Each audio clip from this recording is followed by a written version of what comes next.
Let's take a look at who the guys think should be in the college football playoff, the Capital One fan vote. All right, it wasn't as chaotic a weekend as we've seen in recent weeks, so I think, Joey, for you and I, the top three still pretty much the same. We can just go ahead, fill those bad boys in. Thanks. Let me hit you with the Clemson real quick.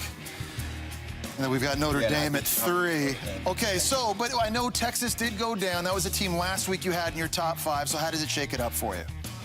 Now 5 would be LSU for me. And a lot of people will ask a question about this LSU team. The thing I want to see come Tuesday night when the committee sits down, LSU had a really good early season schedule. They got 2 top 10 wins. But since then, Miami now has 3 losses. Auburn now has 3 losses. Mississippi State has 3 losses. They have a huge win against Georgia, which is why they're 5, and Georgia's on the outside looking in.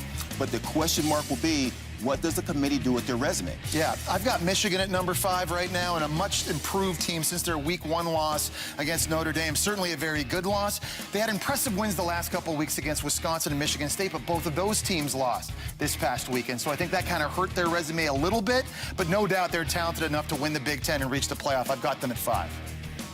And I agree with you liking Michigan. Michigan looks like the best team in the Big Ten right now. If they can win out, they're going to the playoff. And I have them sitting at number 4. Karan Hickman continues to run the ball well for Michigan. Shea Patterson's looking more comfortable. They're playing really good defense right now. This is really tight for me because these two teams are similar. Just think, if they played each other, Michigan would win. Yeah, I think it's really tight in a lot of people's eyes, too. And again, just the resume, the schedule, they've played 5 top 25 teams. It was a good loss on the road against a very motivated Florida team. I think their win against Georgia is very, very impressive, especially after how good Georgia looked this past weekend as well.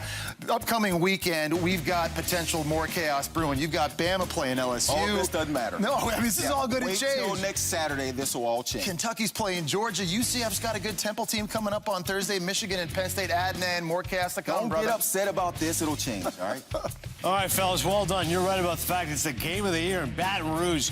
Bama and LSU, 5th time the two have played with both ranked in the AP Top 5. The team split the previous 4 with Alabama winning the most recent 2 games. And do not forget to give your Capital One fan vote via SportsCenter's Twitter handle on Monday.